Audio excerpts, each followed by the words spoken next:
안녕하세요. 잠언 10장입니다. 솔로몬의 잠언이라. 지혜로운 아들은 아비를 기쁘게 하거니와 미련한 아들은 어미의 근심이니라. 불의의 재물은 무익하여도 공의는 죽음에서 건지느니라. 여호와께서 의인의 영혼은 줄이지 않게 하시나 악인의 소욕은 물리치시느니라. 손을 게으르게 놀리는 자는 가난하게 되고 손이 부지런한 자는 부하게 되느니라. 여름에 거두는 자는 지혜로운 아들이라. 추수 때에 자는 자는 부끄러움을 끼치는 아들이니라. 의인의 머리에는 복이 임하나 악인의 입은 독을 머금었느니라. 의인을 기념할 때에는 칭찬하거니와 악인의 이름은 썩게 되느니라. 마음이 지혜로운 자는 계명을 받거니와 입이 미련한 자는 멸망하리라. 바른 길로 행하는 자는 걸음이 평안하려니와 굽은 길로 행하는 자는 드러나리라. 눈짓하는 자는 근심을 끼치고 입이 미련한 자는 멸망하느니라. 의인의 입은 생명의 샘이라도 악인의 입은 독을 머금느니라. 미움은 다툼을 일으켜도 사랑은 모든 허물을 가리느니라. 명철한 자의 입술에는 지혜가 있어도 지혜 없는 자의 등을 위하여는 채찍이 있느니라. 지혜로운 자는 지식을 간직하거니와 미련한 자의 입은 멸망에 가까우니라. 부자의 재물은 그의 견고한 성이요 가난한 자의 궁핍은 그의 멸망이니라. 의인의 수고는 생명에 이르고 악인의 소득은 죄에 이르니라. 훈계를 지키는 자는 생명길로 행하여도 징계를 버리는 자는 그릇 가느니라. 미움을 감추는 자는 거짓된 입술을 가진 자요. 중상하는 자는 미련한 자이니라. 말이 많으면 허물을 면하기 어려우나 그 입술을 제어하는 자는 지혜가 있느니라. 의인의 혀는 순은과 같거니와 악인의 마음은 가치가 적으니라. 의인의 입술은 여러 사람을 교육하나 미련한 자는 지식이 없어 죽느니라. 여호와께서 주시는 복은 사람을 부하게 하고 근심을 겸하여 주지 아니하시느니라. 미련한 자는 행악으로 낙을 삼는 것 같이 명철한 자는 지혜로 낙을 삼느니라. 악인에게는 그의 두려워하는 것이 임하거니와 의인은 그 원하는 것이 이루어지느니라. 회오리 바람이 지나가면 악인은 없어져도 의인은 영원한 기초 같으니라. 게으른 자는 그 부리는 사람에게 마치 이의 식초 같고 눈의 연기 같으니라. 여호와를 경외하면 장수하느니라. 그러나 악인의 수명은 짧아지느니라. 의인의 소망은 즐거움을 이루어도 악인의 소망은 끊어지느니라. 여호와의 도가 정직한 자에게는 산성이요 행악하는 자에게는 멸망이니라. 의인은 영영이 이동되지 아니하여도 악인은 땅에 거하지 못하게 되느니라. 의인의 입은 지혜를 내어도 패역한 혀는 배임을 당할 것이니라. 의인의 입술은 기쁘게 할 것을 알거늘 악인의 입은 패역을 말하느니라. 아멘. 네, 저희는 오늘 잠언 10장을 살피고 있습니다. 이 잠언 10장에서 여러분들이 주목하셔서 볼 것은요. 이제 다시 한번 솔로몬과 이 뭐라고 할까요? 그전에는 아들이다라고 하는 그 관계에서 조금 더 깊이 들어간 느낌이라고 보시면 됩니다. 그러면서 아들에게 어떻게 말하고자 하는가라고 하는 걸 좀 더 깊게 설명하는데요. 잘 보시면 지혜로운 아들과 미련한 아들이라고 하는 구분이 섭니다.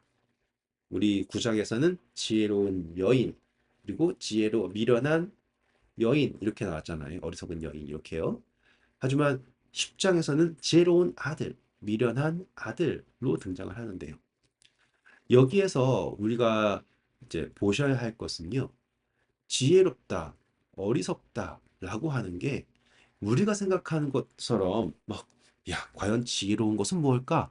혹은 어리석은 것은 무엇일까? 뭔가 대단한 게 있는 것처럼 생각하잖아요. 그게 아닌 거예요.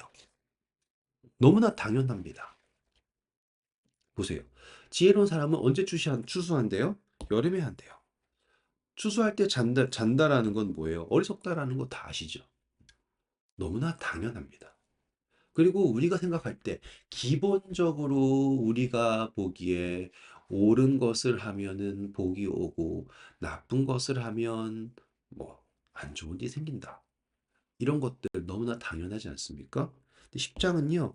그러한 너무 당연한 것들을 나열하고 있습니다. 그런데 단순히 이것을 당연한 것으로 그치는 게 아니라 우리가 이 말씀 속에서 진리를 발견해야 되잖아요. 그렇기에 우리가 이 이야기 속에서 볼 것들은 뭐냐면, 자, 보세요. 마음이 지혜로운 사람들은 8절이에요. 뭘 받아요? 계명을 받는다라고 나옵니다. 그러면 이것을 하나님의 말씀을 듣는 거구나라고 하는 걸로 볼 수 있겠죠. 그리고 또 보세요. 추수 때에 열심히 일한다라고 한다는 표현 나오죠. 그러면 우리가 성경에서 예수님께서 보라, 눈을 들어 밭을 봐라. 그렇죠? 히어져 추수할 때가 되었다라고 하는 표현들이 나오지 않습니까? 그런 것들을 우리가 성경에서 연결해서 보는 거예요. 또 보시면 여기에 의인의 입은 무엇이라고 하니까 생명의 샘이다라고 얘기를 하죠. 그런데 또 다른 악인들에게는 뭐 있어요? 독이 있다라고 얘기합니다. 예수님께서 뭐라고 하셨습니까? 너희의 속에 있는 것으로 나온다라고 얘기했죠. 이런 것들을 혹은 내가 주는 물을 마시면 거기에서 생명의 샘수가 나올 것이다 라고 하는 것처럼 우리가 여기에서 성경 전체에 적용할 수 있는 진리 혹은 지혜를 찾는 거예요. 그런 것들을 여러분들이 하실 수 있어야지 됩니다. 그래서 이스라엘 백성들이 왜 고난을 당했을까요? 라고 얘기하면 이렇게 나오겠죠. 지혜 없는 자들에게는 채찍밖에 줄 수 있는 게 없습니다. 왜냐하면 깨닫게 하는 마음이 그냥 말로써 될 수 없기 때문에 라고 하는 걸로 여러분들이 읽으시면서 적용을 할 수 있게 되는 거겠죠. 그리고 이제 이 15절 후반부로 가면서부터 여러분들이 또 보실 수 있는 게 있습니다. 저는 이 말씀이 제일 좋아요. 22절입니다. 여호와께서 주시는 복은 사람을 부하게 하고 근심을 겸하여 주지 아니하신다라는 표현이요. 저는 이런 거는 참 여러분들이 줄을 딱 치시고서는 항상 우리의 삶에서 좌우명을 정할 때 이것을 봐야 한다고 생각을 해요. 우리가 복을 구할 때 세상적인 복을 받잖아요. 그럼 우리는 계속 그것을 어떻게든 유지하려고 애씁니다. 그 유지하려고 이것을 지키려고 애쓰다 보니까 거기에는 근심이 넘쳐요. 이게 물질적이든 혹은 뭐 위치이든 혹은 여러분들이 바라볼 수 있는 모든 것가 다 좋아요. 그것을 지키려고 애쓰다 보면 어쩔 수 없이 근심할 수밖에 없어요. 하지만 하나님께서 주시는 복은 우리가 어떻게 받아야 되냐면 이것은 하나님이 지키시는 겁니다. 그렇기에 거기에는 근심이 없다. 저는 이러한 진리를 발견하는 것, 그리고 이것을 우리가 성경에서 적용할 수 있다라는 게 매우 중요한 것 같아요. 예를 들어서 우리가 이삭을 생각해 볼게요. 아브라함이 이삭을 제물로 바칠 때 분명히 근심할 수 있죠. 하지만 그것을 이겨낼 수 있었던 것은 히브리서에 보시면 죽은 자를 살리시는 하나님이다라고 하는 것을 믿을 수 있다라는 겁니다. 왜? 그 복은 하나님께서 주신 것이기 때문에. 이런 것들을 보실 수 있어야지 우리가 이 잠언에서 어쩌면 너무 당연한 이야기가 나올 수 있지만 거기에서 하나님의 지혜 그리고 거기에서 진리를 발견할 수 있게 된다. 그리고 그 진리는 성경 전반에 다 적용이 되고 그것을 적용되는 것을 여러분이 발견하면서 읽으시는 게 잠언에 있는 핵심이다라는 걸 오늘 말씀드리고 싶었습니다. 자, 여호와의 도는 누구에게는 산성, 정직한 자에게는 상성, 행악하는 자에게는 멸망. 그러면 우리가 하나님의 도를 바라볼 때 어떠한 마음이 드는가요? 하나님의 길이 우리를 지키신다는 느낌이 드세요? 아니면 그것이 나를 잡아먹을 것 같다라는 두려움이 있으신가요? 오늘 우리가 말씀을 볼 때 어떤 마음이 있는지 하나님을 향하여 기도할 때 그분께 나아갈 때 그분께 복을 구할 때 우리의 마음속에 어떠한 마음이 평안이 있는지 근심이 있는지 한번 묵상해 보시는 하루가 되기를 바랍니다. 네, 오늘도 수고하셨고요. 좋은 하루 되세요. 감사합니다.